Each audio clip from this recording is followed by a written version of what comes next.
आपकी सेवा में हाजिर हूँ मैं महेश चंद्र राही। आज की हमारी चर्चा रहेगी मानचित्र पर। ठीक है, तो दोस्तों, यदि हम पूरी पृथ्वी का अध्ययन करना चाहते हैं तब ग्लोब हमारे लिए काफ़ी उपयोगी साबित होगा। लेकिन जब हम पृथ्वी के केवल एक भाग जैसे अपने देश, राज्यों, जिलों, शहरों तथा गांवों के विषय में अध्ययन करना चाहते हैं तो यह हमारे लिए उतना उपयोगी साबित नहीं होता है। ऐसी स्थिति में हमें मानचित्रों की आवश्यकता पड़ती है। आइए जानने का प्रयास करें कि मानचित्र क्या है। पृथ्वी की सतह या पृथ्वी के किसी एक भाग का पैमाने के अध्ययन से चपटी सतह पर खींचा गया चित्र ही मानचित्र है। लेकिन एक गोलाकार सतह को पूरी सतह से चपटा करके दिखाना असंभव होता है। मानचित्र हमारी विभिन्न ज़रूरतों के लिए आवश्यक हैं। कुछ मानचित्र एक छोटे क्षेत्र के कुछ तथ्यों को दर्शाते हैं, तो कुछ मानचित्रों में एक बड़ी किताब की तरह जानकारियाँ हो सकती हैं। जब बहुत से मानचित्रों को एक साथ रख दिया जाता है तो एक एटलस बन जाता है। एटलस के मानचित्र विभिन्न प्रकार के तथा अलग अलग पैमाने पर खींची गई मापों पर आधारित मानचित्र होते हैं। मानचित्रों से एक ग्लोब की हमें अपेक्षा करते ज़्यादा जानकारी प्राप्त होती है। मानचित्र विभिन्न प्रकार के होते हैं, जिनमें से कुछ को आगे वर्णित किया गया है। पहला है भौतिक मानचित्र। पृथ्वी की प्राकृतिक आकृतियों जैसे पर्वतों, पठारों, मैदानों, नदियों, महासागरों इत्यादि को दर्शाने वाले मानचित्रों को भौतिक या उच्चावच मानचित्र कहा जाता है। दूसरा है राजनीतिक मानचित्र। राज्यों, शहरों, नगरों तथा गांवों और विश्व के विभिन्न देशों व राज्यों तथा उनकी सीमाओं को दर्शाने वाले मानचित्रों को राजनीतिक मानचित्र कहा जाता है। अगला है थीमेटिक मानचित्र। दोस्तों, कुछ मानचित्र विशेष जानकारियां प्रदान करते हैं, जैसे सड़क मानचित्र, वर्षा मानचित्र, वन तथा उद्योगों आदि के वितरण दर्शाने वाले मानचित्र इत्यादि। इस प्रकार के मानचित्रों को थीमेटिक मानचित्र कहा जाता है। इन्हें इन मानचित्रों में दी गई सूचना के आधार पर उनका उचित नामकरण किया जाता है। मानचित्र के 3 घटक हैं: दूरी, दिशा और प्रतीक। सबसे पहले दूरी के विषय में जानते हैं। मानचित्र एक आरेखन होता है जिसमें पूरे विश्व या विश्व के किसी एक भाग को छोटा करके कागज के एक पन्ने पर दर्शाया जाता है। या हम यह कह सकते हैं कि मानचित्र छोटे पैमाने पर खींचे जाते हैं, लेकिन इसे इतनी सावधानी से छोटा किया जाता है ताकि स्थानों के बीच की दूरी वास्तविक बनी रहे। यह तभी संभव हो सकता है जब कागज पर कोई एक छोटी दूरी स्थल की किसी बड़ी दूरी को व्यक्त करती हो। इसलिए इस उद्देश्य के लिए एक पैमाना चुना जाता है। पैमाना स्थल पर की वास्तविक दूरी तथा मानचित्र पर दिखाई गई दूरी के बीच का एक अनुपात होता है। उदाहरण के लिए आपकी विद्यालय एवं आपके घर के बीच की दूरी 10 किलोमीटर है, जिसे मानचित्र पर 2 सेंटीमीटर की दूरी से व्यक्त किया गया है। इसका अभिप्राय हुआ कि मानचित्र पर 1 सेंटीमीटर की दूरी स्थल के 5 किलोमीटर को दर्शा रहा है, और यहाँ पर आपके रेखा चित्र का पैमाना होगा 1 सेंटीमीटर बराबर 5 किलोमीटर। इस प्रकार पैमाना या दूरी का अनुपात किसी भी मानचित्र के लिए बहुत ही महत्वपूर्ण होता है। अगर आपको पैमाने की जानकारी है तो आप मानचित्र पर दिए गए किसी भी 2 स्थानों के बीच की दूरी का पता लगा सकते हैं। जब हमें बड़े क्षेत्रफल वाले भागों जैसे महाद्वीपों या देशों को कागज पर दिखाना होता है, तब हम लोग छोटे पैमाने का उपयोग करते हैं। उदाहरण के लिए मानचित्र पर का 5 सेंटीमीटर स्थल के 500 किलोमीटर को दर्शाता है। इसको छोटे पैमाने वाला मानचित्र कहते हैं। परंतु जब एक छोटे क्षेत्रफल वाले भाग को जैसे आपके गांव या शहर को कागज पर दिखाना होता है, तब हम बड़े पैमाने का उपयोग करते हैं। जैसे स्थल पर के 500 मीटर की दूरी को मानचित्र पर 5 सेंटीमीटर से दर्शाया जाता है।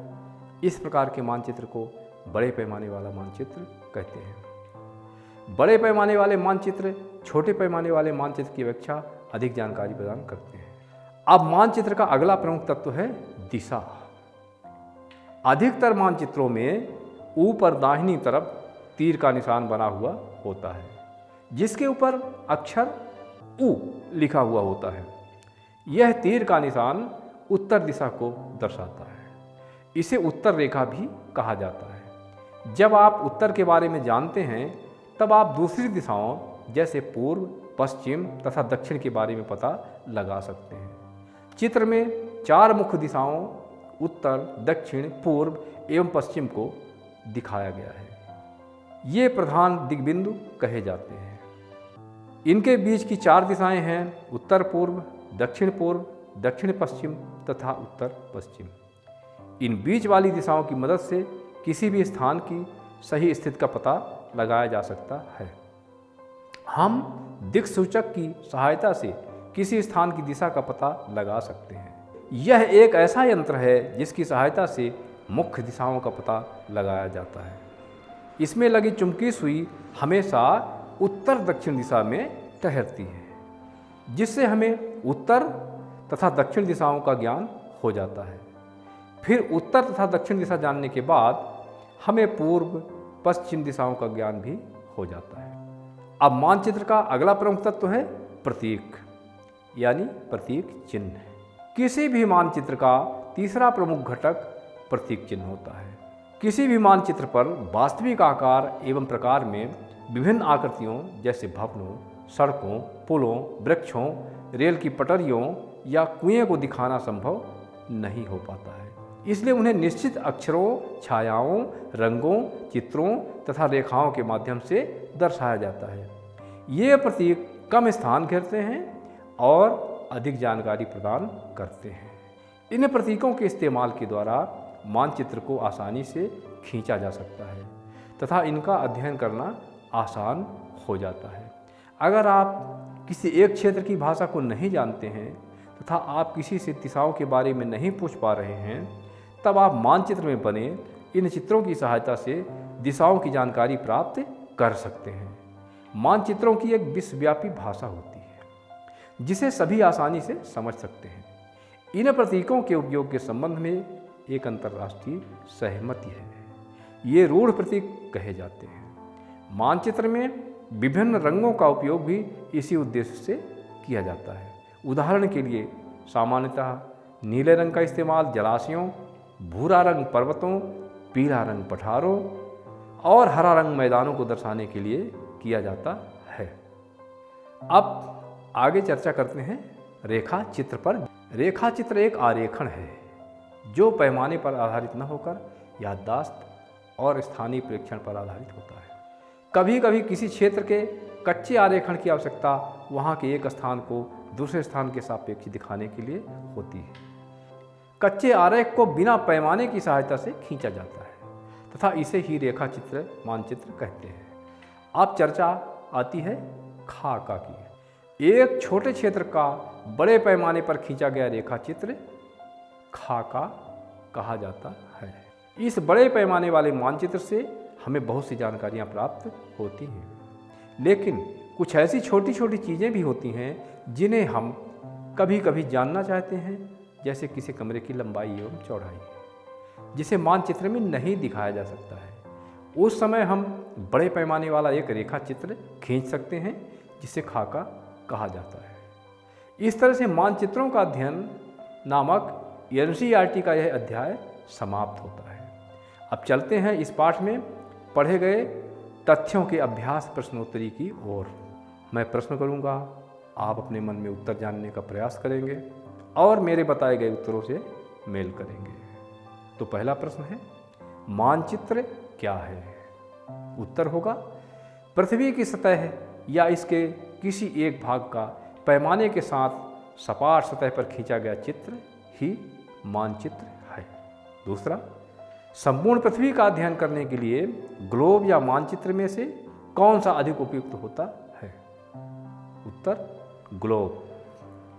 पृथ्वी के किसी एक भाग का अध्ययन करने के लिए ग्लोब या मानचित्र में से कौन सा अधिक उपयुक्त होगा?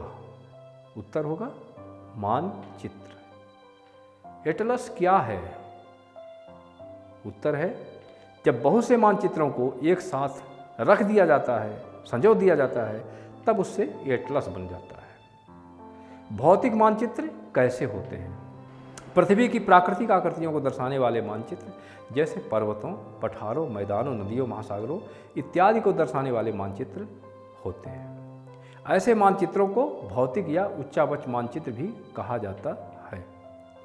अगला है राजनीतिक मानचित्र क्या है? राज्यों, नगरों, शहरों तथा गांवों और विश्व के विभिन्न देशों व राज्यों तथा उनकी सीमाओं को दर्शाने वाले मानचित्रों को राजनीतिक मानचित्र कहा जाता है। अगला है थीमेटिक मानचित्र क्या है? उत्तर होगा कुछ विशेष जानकारियां जैसे सड़क मानचित्र, वर्षा मानचित्र, वन तथा उद्योगों आदि के वितरण को दर्शाने वाले मानचित्र थीमेटिक मानचित्र कहलाते हैं। अगला मानचित्र के 3 प्रमुख घटक कौन कौन से हैं? उत्तर है दूरी, दिशा और प्रतीक। दूरी का मानचित्र में क्या महत्व है? मानचित्र समतल सतह पर बनाए गए किसी धरातली भाग के लघुकृत चित्र होते हैं, लेकिन मानचित्रों को इतनी सावधानी से छोटा किया जाता है ताकि स्थानों के बीच की दूरी वास्तविक बनी रहे। यह तभी संभव हो सकता है जब कागज पर कोई एक छोटी दूरी स्थल की किसी बड़ी दूरी को बिल्कुल ठीक ठाक व्यक्त करती हो, अन्यथा बिना ठीक पैमाने के बने हुए मानचित्र किसी काम के नहीं होंगे। और इसी कारण से दूरी का मानचित्रों में विशेष महत्व है। अगला प्रश्न है पैमाना का मानचित्र में क्या महत्व है?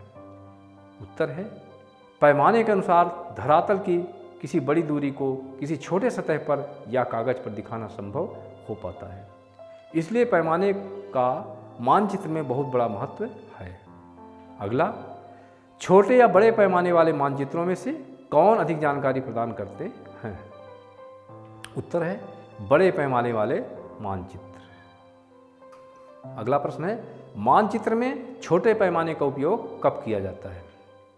जब बड़े क्षेत्रफल वाले भागों जैसे महाद्वीप या बड़े देशों को कागज पर दिखाना होता है तब छोटे पैमाने का उपयोग किया जाता है, जैसे 5 सेंटीमीटर बराबर 500 किलोमीटर आदि आदि। अगला प्रश्न है मानचित्र में बड़े पैमाने का उपयोग कब किया जाता है?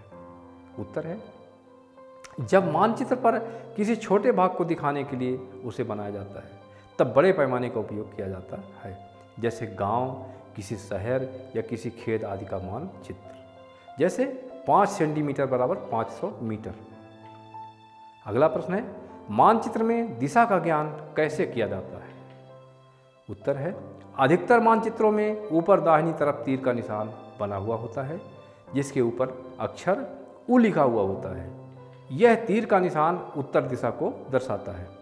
इसे उत्तर रेखा भी कहा जाता है। जब आप उत्तर के बारे में जान लेते हैं तब आप दूसरी दिशाओं जैसे पूर्व, पश्चिम तथा दक्षिण के बारे में पता लगा सकते हैं। अगला प्रश्न है प्रधान दिग्बिंदु किसे कहते हैं?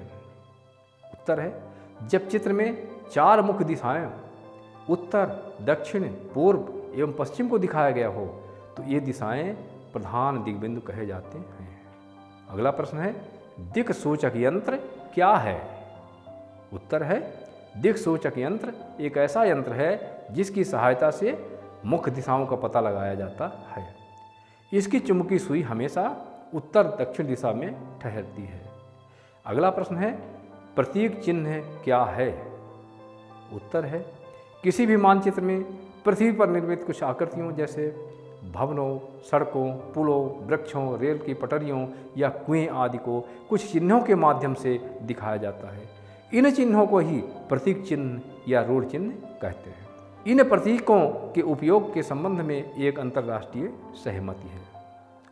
अगला प्रश्न है मानचित्र में विभिन्न स्थलाकृतियों को किन रंगों से दर्शाया जाता है? उत्तर है मानचित्र में सामान्यतः जलाशयों को नीले रंग से, पर्वतों को भूरे रंग से, पठारों को पीले रंग से और मैदानों को हरे रंग से दर्शाया जाता है। प्रश्न है रेखा चित्र क्या है?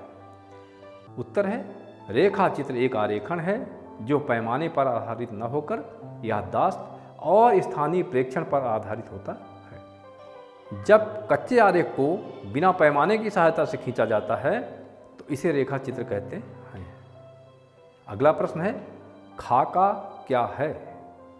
उत्तर है, किसी छोटे क्षेत्र का बड़े पैमाने पर खींचा गया रेखा चित्र खाका कहलाता है। कभी कभी किसी कमरे की लंबाई एवं चौड़ाई जिसे मानचित्र में नहीं दिखाया जा सकता है, उसे बड़े पैमाने वाला एक रेखा चित्र या खाका के द्वारा दिखाया जा सकता है। इस तरह से NCERT भूगोल कक्षा 6वीं के मानचित्र नामक अध्याय की चर्चा पूरी होती है। कक्षा 6वीं से कक्षा 12वीं तक चलने वाली NCERT पुस्तकों की यह श्रृंखला आगे सतत चलती रहे, इस हेतु चैनल को सब्सक्राइब करना ना भूलें। साथ ही हमारे उत्साहवर्धन हेतु वीडियो को लाइक व शेयर अवश्य कीजिए। यही हमारा आपसे निवेदन है। मिलेंगे पुनः एक अच्छे चैप्टर पृथ्वी के प्रमुख परिमंडल नामक अध्याय के महत्वपूर्ण वीडियो के साथ। तब तक के लिए राही का नमस्कार। जय हिंद।